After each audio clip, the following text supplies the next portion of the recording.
బెంగళూరుకు చెందిన ఈ అమ్మాయి 3,000 రూపాయలు పెట్టి దిల్జిత్ దోసాంజ్ కాన్సర్ట్కి వెళ్ళాలనుకుంది. కానీ టికెట్స్ అయిపోయాయి. అది తెలియగానే ఆమె ఆలోచించకుండా 15,000 పెట్టి క్రెడిట్ కార్డ్తో ఒక VIP పాస్ కొనింది. ఈ 15,000 ఆమె కట్టే రెంట్తో సమానం. అడిగితే ఏమో నేను మనీ దగ్గర కేర్ఫుల్గా ఉండాలనుకుంటున్నాను కానీ అవ్వట్లేదు అంటుంది. కానీ ఆమె సోషల్ మీడియా పోస్ట్లో చూస్తే expensive glasses, expensive bags, expensive clothes, ఫ్రీక్వెంట్గా ట్రిప్స్కి వెళ్ళడం లాంటివి కనిపిస్తున్నాయి. కానీ అదే సంవత్సరంలో ఆమె క్రెడిట్ కార్డ్ బిల్ మాత్రం 2 సార్లు లేట్గా కడుతుంది. అంటే బేసిక్గా చెప్పాలంటే ఆమె సంపాదించే దానికంటే ఆమె ఎక్కువ ఖర్చు పెడుతుంది.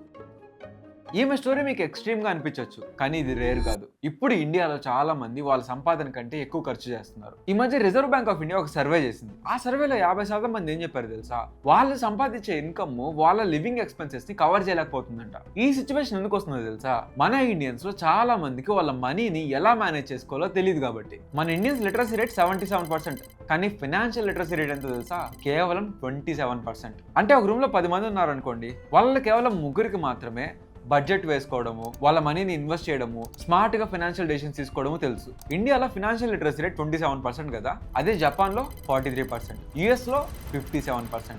దీన్ని బట్టే మనకు అర్థమవుతుంది మన మనీని మనం మేనేజ్ చేసుకోవడంలో వేరే కంట్రీస్ కంటే మన ఇండియన్స్ ఎంత వెనుకున్నారు. సో మన ఇండియన్స్ ఈ సిచ్యువేషన్ రావడానికి కారణాలు ఏంటి? ఇది నిజంగానే అంత పెద్ద ప్రాబ్లమా? ఈ ప్రాబ్లమ్ని మనం సాల్వ్ చేయాలంటే ఏం చేయాలి? ఈ వీడియోలో తెలుసు. చూడండి సార్, కేవలం 100 రూపాయల ఇండికేటర్ కోసం రచ్చ చేస్తున్నాడు. కేవలం 100 రూపాయలు. ఆ 100 రూపాయలతో తను జార్ యాప్లో 24 క్యారెట్ గోల్డ్లో సేవ్ చేసుకోవచ్చు. జార్ యాప్లో ఇలా 100 దాచుకొని ఈరోజు బైక్ నడిపేవాడు రేపు కార్ నడుపుతాడు. జార్ వాడింది సేవింగ్స్ పెంచండి.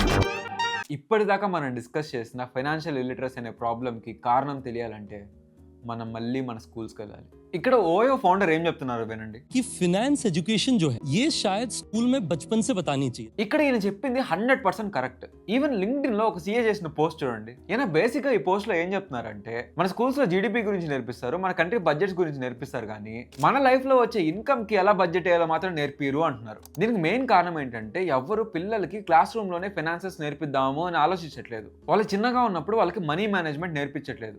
గట్టిగా మాట్లాడితే మనీ అనే కాన్సెప్ట్ గురించి ఎక్కువ డిస్కస్ చేయరు. దీనివల్ల ఏమవుతుంది తెలుసా? ఓవర్ ద టైం అదే పిల్లలు మనీ ఎలా హ్యాండిల్ చేయాలో తెలియని అడల్ట్స్ గా మారుతున్నారు. మోస్ట్ ఆఫ్ ద టైమ్స్ మన ఇండియాలో మనీ గురించి ఎవరైనా నేర్చుకుంటున్నారు అంటే అది వాళ్ళ పర్సనల్ లైఫ్ లో చేసిన మిస్టేక్స్ నుంచి నేర్చుకుంటున్నారే కానీ బై డిజైన్ సిస్టమ్ లో మనీ గురించి ఎవరు నేర్పించట్లేదు. దీనికి కారణం మన దేశంలో ఉన్న క్వాలిటీ లేని ఎడ్యుకేషన్. ASCR సర్వే ప్రకారం 3వ క్లాస్ పిల్లల్లో 74% మంది కనీసం బేసిక్ సబ్స్ట్రాక్షన్ కూడా చేయలేకపోతున్నారు. ఈ ఫైనాన్షియల్ ఇల్లిటరసీ అనే ప్రాబ్లం కి ఇంకో కారణం ఏంటో తెలుసా? మనీ గురించి ఓపెన్ గా మనం మాట్లాడుకోకపోవడం. ఈ అలవాటు మనది కాదు, బ్రిటిష్ వాళ్ళ నుంచి మనం ఇది నేర్చుకున్నాం. వాళ్ళ సొసైటీలో మనీ గురించి ఓపెన్ గా మాట్లాడడం రూడ్ గా చూస్తారు. అది మనం చిన్నగా అడాప్ట్ చేసుకున్నాం. చాలా మంది చాలా రీజన్స్ వల్ల మనీ గురించి మాట్లాడడం అనే దాన్ని అవాయిడ్ చేస్తారు. ఫర్ ఎగ్జాంపుల్, ఒక రిచ్ ఫ్యామిలీ కానీ రిచ్ పర్సన్ ఉన్నారనుకోండి, వాళ్ళు ఎలాంటి ఫైనాన్షియల్ డెసిషన్స్ తీసుకోవడం వల్ల వాళ్ళు రిచ్ అయ్యారు అనేది చాలా తక్కువ మాట్లాడతారు. ఎందుకంటే వాళ్ళు అలా మాట్లాడితే వీళ్ళు షో ఆఫ్ చేస్తున్నారు అనే ఫీలింగ్ వేరే వాళ్ళలో ఉంటుంది అని వాళ్ళు అలాంటి టాక్స్ని అవాయిడ్ చేస్తారు. రిచ్ ఫ్యామిలీసే కాదు, మిడిల్ క్లాస్ ఫ్యామిలీస్ కూడా మనీకి సంబంధించిన కాన్వర్సేషన్స్ ని పెట్టుకోవు. ఎందుకంటే వీళ్ళు పడుతున్న ఫైనాన్షియల్ స్ట్రగుల్స్ వేరే వాళ్ళకి తెలియడం వీళ్ళకి ఇష్టం ఉండదు. లోపల ఎలా ఉన్నా సరే బయటికి మాత్రం వీళ్ళు మేము సెల్ఫ్ సఫిషియెంట్ గానే ఉన్నాము, స్టేబుల్ గానే ఉన్నాము అన్న ఇమేజ్ ని మెయింటైన్ చేయడానికి ట్రై చేస్తారు. ఇది ఇంకా మైక్రో లెవెల్లో చూస్తే ఫ్యామిలీస్ లో కూడా ఒకరితో ఒకరు ఈ మనీ టాక్స్ అనేది చేయరు. ఫర్ ఎగ్జాంపుల్, చాలా మంది తల్లిదండ్రులు వాళ్ళ పిల్లలతో వాళ్ళు పడుతున్న ఫైనాన్షియల్ స్ట్రగుల్స్ ని డిస్కస్ చేయరు. సేమ్ ఇందాకట్లాగే వాళ్ళ పిల్లల ముందు వీళ్ళు వీక్ గా కనిపించడం వీళ్ళకి ఇష్టం ఉండదు. సో దీని రిజల్ట్ ఏంటి? పెద్దవాళ్ళేమో పిల్లలతో మనీ గురించి మాట్లాడరు, పిల్లలేమో ఎప్పుడు మనీ గురించి వినరు. సో ఈ సైకిల్ ఇలా కంటిన్యూ అవుతూనే ఉంటుంది. ఈ ఫైనాన్షియల్ ఇల్లిటరసీకి 3వ రీజన్ ఏంటో తెలుసా? మీరే చెప్పండి. మనీ గురించి మాట్లాడాలన్నా, మనీ ఎలా సేవ్ చేయాలో తెలుసుకోవాలన్నా, అది ఎక్కడ ఇన్వెస్ట్ చేయాలో తెలుసుకోవాలన్నా ముందు మన దగ్గర మనీ ఉండాలి కదా. మన ఇండియా ఏమో పేరుకి 4th లార్జెస్ట్ ఎకానమీ అయింది, ఇంకొన్ని రోజుల్లో 3rd లార్జెస్ట్ ఎకానమీ కూడా అవుతుంది. కానీ ప్రజలు మాత్రం పేదవాళ్ళుగానే ఉన్నారు. ఎందుకంటే ఇండియన్స్ ఎక్కువ సంపాదించట్లేదు. 140 కోట్ల మంది ఉన్న మన దేశ జనాభాలో ఇప్పటికి కూడా 60% మంది రోజుకి సంపాదించేది కేవలం 300 రూపాయలు మాత్రమే. దీనివల్ల ఫ్యామిలీకి రెక్కాడితే డొక్కాడని పరిస్థితి.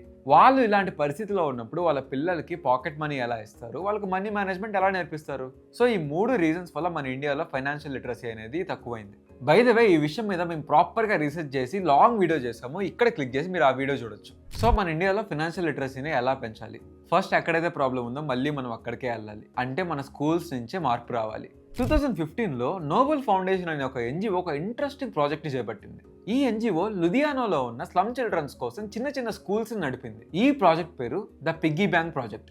ఈ ప్రాజెక్ట్ గోల్ ఏంటంటే చిన్నపిల్లల చేత రెగ్యులర్ గా చిన్న చిన్న అమౌంట్స్ లో డబ్బుని సేవ్ చేయించడం. ఎంత వరకు అంటే ఫ్యూచర్ లో వాళ్ళు ఎవరి మీద డిపెండ్ అవ్వకుండా వాళ్ళ హైయర్ ఎడ్యుకేషన్ ని వాళ్ళే స్పాన్సర్ చేసుకునేంతగా. స్టార్టింగ్ లో ఈ ప్రోగ్రామ్ లో ఎక్కువ మంది చేరలేదు, కానీ 2020లో కోవిడ్ వచ్చింది కదా, అప్పుడు ఈ ప్రోగ్రామ్ లో చేరిన పిల్లలు సేవ్ చేసిన డబ్బుతో ఫ్యామిలీస్ నిలబడ్డాయి. దీని తర్వాత ఈ ప్రోగ్రామ్ లో ఎన్రోల్మెంట్ పెరిగింది. పిల్లలు వాళ్ళకు వచ్చిన పాకెట్ మనీని, అది రూపాయైనా, 5 రూపాయలైనా, 10 రూపాయలైనా వాళ్ళ పిగ్గీ బ్యాంక్స్ లో దాచుకునేవాళ్ళు. ఈ పిగ్గీ బ్యాంక్స్ ని జాగ్రత్తగా వాళ్ళ టీచర్స్ పేర్లు రాసి మరీ మెయింటైన్ చేసేవాళ్ళు. ఒకవేళ పిల్లలకి బంధువులు ఎవరైనా డబ్బు ఇచ్చినా పేరెంట్స్ అవి పిగ్గీ బ్యాంక్ లోకి వెళ్ళేలా చూసేవాళ్ళు. టీచర్లు సంవత్సరానికి 2 సార్లు ఆ హుండీని ఓపెన్ చేసి అందులో ఉన్న డబ్బుని పిల్లల పేర్ల మీద ఉన్న బ్యాంక్ అకౌంట్స్ లో డిపాజిట్ చేసేవాళ్ళు. ఈ ప్రాజెక్ట్ లో ఎక్కువ సేవ్ చేసిన పిల్లలకి వాళ్ళు రాసిన ఎగ్జామ్స్ లో 5 మార్క్స్ ఎక్స్ట్రా ఇచ్చేవాళ్ళు. దాంతో పాటు ఎక్కువ సేవ్ చేసిన వాళ్ళకి స్పెషల్ గిఫ్ట్లు కూడా ఉండేవి. సో దీనివల్ల పిల్లలు చిన్న చిన్న అమౌంట్స్ అయినా పోటీ పడి డబ్బును సేవ్ చేసేవాళ్ళు. ఈ ప్రాజెక్ట్లో చాలా మంది పిల్లలు సంవత్సరానికి దాదాపు 12,000 రూపాయలు సేవ్ చేయగలిగారు. దీనివల్ల ఏమైందో తెలుసా, పిల్లలు వాళ్ళ మనీ విషయంలో రెస్పాన్సిబుల్గా తయారవుతున్నారు అండ్ లైఫ్లో వాళ్ళు ఇండిపెండెంట్గా ఉండగలము అనే ధైర్యం తెచ్చుకుంటున్నారు. ఫర్ ఎగ్జాంపుల్ 12 ఏళ్ల వందన అనే అమ్మాయి డాక్టర్ అవ్వాలనుకుంటుంది. 13 ఏళ్ల రాఖీ అనే ఈ అమ్మాయి పోలీస్ అవ్వాలనుకుంటుంది. ఈ ఇద్దరు కూడా వాళ్ళ గోల్స్ని వాళ్ళు సేవ్ చేసుకున్న మనీతోనే అచీవ్ చేయాలనుకుంటున్నారు. సో పిల్లలకి ఫైనాన్షియల్ లిటరసీ నేర్పిస్తే ఏం జరుగుతుందో చెప్పడానికి ఇది చాలా మంచి ఎగ్జాంపుల్. మీరు చూస్తే ఈ ఫైనాన్షియల్ లిటరసీ కోసం పెద్ద పెద్ద ఎక్స్ట్రాడినరీ స్టెప్స్ తీసుకోకర్లేదు, చిన్న చిన్న చేంజెస్ చాలు. ఇన్ఫాక్ట్ గ్లోబల్ రీసెర్చ్ ఏం చెప్తుందంటే పిల్లలకు కావాల్సిన ఫైనాన్షియల్ ఎడ్యుకేషన్ని ఆటల ద్వారా, పాటల ద్వారా, డిజిటల్ టూల్స్ ద్వారా, రైమ్స్ ద్వారా నేర్పిస్తే లైఫ్లో వాటిని ఈజీగా నేర్చుకొని ఆ స్కిల్స్ని కాన్ఫిడెంట్గా ఇంప్లిమెంట్ చేయగలుగుతారు. ఇలా ఫన్ అండ్ ఇంటరాక్టివ్ వేలో వాళ్ళు వాళ్ళ లైఫ్ స్కిల్స్ని నేర్చుకోవడం వల్ల వాళ్ళకి ఇవి చాలా ఎక్కువ రోజులు ఈజీగా గుర్తుంటాయి. దీనికి ఇంకో ఎగ్జాంపుల్ గురుగ్రామ్లో ఒక ఎన్జిఓ చేసిన ప్రాజెక్ట్ నివేష్ అనే ప్రోగ్రామ్. వాళ్ళ స్టోరీస్ ద్వారా, డిజిటల్ టూల్స్ ద్వారా, ఆటల ద్వారా, పాటల ద్వారా పిల్లలకి వాళ్ళ మనీని ఎలా మేనేజ్ చేయాలో నేర్పించారు. ఈ ప్రాజెక్ట్ క్లియర్గా రిజల్ట్స్ చూపించింది. ఎలా అంటే ఈ ప్రోగ్రామ్కి అటెండ్ అవ్వకముందు పిల్లలు వాళ్ళ మనీని 50% దాచుకుంటే 50% స్పెండ్ చేసేవాళ్ళు. కానీ ఒక్కసారి ఈ ప్రోగ్రామ్కి అటెండ్ అయిన తర్వాత వాళ్ళ మనీని తెలివిగా మేనేజ్ చేసుకోవడం స్టార్ట్ చేశారు. వాళ్ళందరూ వాళ్ళ మనీ మేనేజ్మెంట్లో 50-30-20 అనే రూల్ని ఫాలో అయ్యారు. అంటే 50% వాళ్ళ అవసరాలకి, 30% వాళ్ళ కోరికలకి, 20% మాత్రం సేవింగ్స్కి. సో ఇలా ఒక సింపుల్ పని ద్వారా పిల్లలు వాళ్ళ లైఫ్ లాంగ్ మనీని మేనేజ్ చేసే విధానాన్ని మార్చేశారు. ఇదే పిల్లల్ని మీరు ఎందుకు మనీ సేవ్ చేస్తారు అంటే 54% మంది నేను నా ఎడ్యుకేషన్ కోసం సేవ్ చేస్తాను అన్నారు. 17% మంది నా కోరికల కోసం సేవ్ చేస్తాను అన్నారు. మిగతా వాళ్ళు వాళ్ళ ఫ్యూచర్ ప్లాన్స్కి, ఎమర్జెన్సీస్కి సేవ్ చేస్తున్నాను అన్నారు. సో ఈ ఎన్జిఓ చేసిన సింపుల్ ప్రోగ్రామ్ వల్ల పిల్లలకి చూడండి ఎంత ఫైనాన్షియల్ నాలెడ్జ్ వచ్చిందో. ఈ ప్రోగ్రాంలో పార్టిసిపేట్ చేసిన పిల్లలు వేరే పిల్లలతో పోలిస్తే ఎక్కువసార్లు వాళ్ళ పేరెంట్స్తో సేవింగ్స్ గురించి డిస్కస్ చేశారంట. అండ్ మనం ఇంకోటి గుర్తుపెట్టుకోవాల్సింది ఏంటంటే ఇలాంటి ఎన్ని ప్రోగ్రామ్స్ చేసినా, ఎన్ని ఇంటర్వెన్షన్స్ చేసినా కూడా మనం ఫస్ట్ మన మైండ్ సెట్స్ని మార్చుకోవాలి. అందరి ఫ్యామిలీస్లో మైండ్ సెట్ మారితేనే ఇలాంటి ప్రోగ్రామ్స్కి పాజిటివ్ ఇంపాక్ట్ అనేది ఉంటుంది. పిల్లలు క్యూరియస్గా వచ్చి మనీ గురించి మాట్లాడినప్పుడు నీకెందుకు మనీ గురించి పక్కకు పో అంటే వాళ్ళకి మనీ మీద ఉన్న ఇంట్రెస్ట్ వెంటనే పోతుంది. అలా కాకుండా ఈ మంత్ మన ఫ్యామిలీ ఇన్కమ్ ఇంత, మనకు అయిన ఖర్చు ఇంత, దీని మీద ఇంత ఖర్చు అయింది, నీ మీద మేము ఇంత ఖర్చు పెడుతున్నాము, ఇవి మన ఫ్యూచర్ ప్లాన్స్, ఈ ఫ్యూచర్ ప్లాన్స్ కోసం మనం ఇలా సేవ్ చేస్తున్నాము అని పిల్లలకి క్లియర్గా ఎక్స్ప్లెయిన్ చేయడం వల్ల వాళ్ళు వాళ్ళ ఫ్యూచర్ డెసిషన్స్ కూడా కాన్షియస్గా వాళ్ళ ఫైనాన్సెస్కి తగ్గట్టే తీసుకుంటారు. ఎక్కువ మాట్లాడితే క్లియర్గా మీకున్న అప్పుల గురించి కూడా పిల్లలతో మాట్లాడండి. అండ్ మీరు కూడా ఫైనాన్షియల్ నాలెడ్జ్ని పెంచుకోవడానికి ట్రై చేయండి. డబ్బులు ఇన్వెస్ట్ చేయడం అంటే బ్యాంకుల్లో పెట్టడము, ఫిక్స్డ్ డిపాజిట్లు పెట్టడమే కాదు, దానికంటే బెటర్ రిటర్న్స్ ఇచ్చే ఆప్షన్స్ ఉంటాయి. ఫర్ ఎగ్జాంపుల్ జారాప్ అనేది ఒక సేవింగ్స్ యాప్. ఇందులో మీరు 10 రూపాయల నుండి 24 క్యారెట్ డిజిటల్ గోల్డ్ సేవ్ చేయొచ్చు. జారాప్ మెయిన్ మోటివ్ ఏంటంటే మన ఇండియన్స్ మధ్య సేవింగ్స్ని ప్రమోట్ చేసి మన దేశాన్ని ఫైనాన్షియల్లీ ఫిట్ దేశంగా మార్చడం. ఇప్పుడే డిస్క్రిప్షన్లో ఉన్న లింక్ని క్లిక్ చేసి జార్ యాప్ డౌన్లోడ్ చేసి వాడడం స్టార్ట్ చేయండి. జార్ వాడండి, సేవింగ్స్ పెంచండి. సో ఫైనల్గా చెప్పాలంటే మన నెక్స్ట్ జనరేషన్స్కి ఫైనాన్షియల్ ఎడ్యుకేషన్ ఇవ్వడం అనేది వాళ్ళ ఓవరాల్ వెల్ బీయింగ్కి అండ్ మెంటల్ హెల్త్కి చాలా ఇంపార్టెంట్. ఎప్పుడైతే యంగ్ పీపుల్ వాళ్ళ ఫైనాన్సెస్ గురించి నేర్చుకుంటారో వాళ్ళు మనీ మేనేజ్మెంట్లో ఎక్కువ స్ట్రెస్ తీసుకోవాల్సిన పని ఉండదు. ప్రాపర్ ఫైనాన్షియల్ లిటరసీ ఉన్న వాళ్ళు లైఫ్లో పిచ్చి పిచ్చి డెసిషన్స్ తీసుకోరు. ఏది పడితే అది నమ్మి అప్పుల పాలు అవ్వరు. ఏది లేకపోయినా వాళ్ళని వాళ్ళు ఫైనాన్షియల్గా సెక్యూర్గా ఉంచుకోవడానికి ట్రై చేస్తారు. సడన్గా జాబ్ పోయినా కూడా వాళ్ళని వాళ్ళు ఫైనాన్షియల్గా సెక్యూర్గా ఉంచుకోగలుగుతారు. మహాత్మా గాంధీ ఏం చెప్పారంటే మీరు చేసే పని చాలా చిన్న పని అయి ఉండొచ్చు, కానీ మీరు అది చేయడం ఇంపార్టెంట్. అలానే చిన్నపిల్లలకి ఫైనాన్షియల్ ఎడ్యుకేషన్ ఇవ్వడం అనేది చిన్న స్టెప్ అయినా వాళ్ళ లైఫ్ మొత్తాన్ని మార్చే ఒక పెద్ద స్టెప్గా మారుతుంది. ఈ టాపిక్ మీద మీరేమనుకుంటున్నారు కింద కామెంట్ చేయండి. ఈ వీడియో మీకు నచ్చితే లైక్ చేయండి, షేర్ చేయండి. ఇలాంటి మరిన్ని వీడియోస్ కోసం జారాప్ తెలుగు ఛానల్ సబ్స్క్రైబ్ చేయండి. ఇక్కడ క్లిక్ చేసి ఈ ఇంట్రెస్టింగ్ వీడియోని కూడా చూడండి.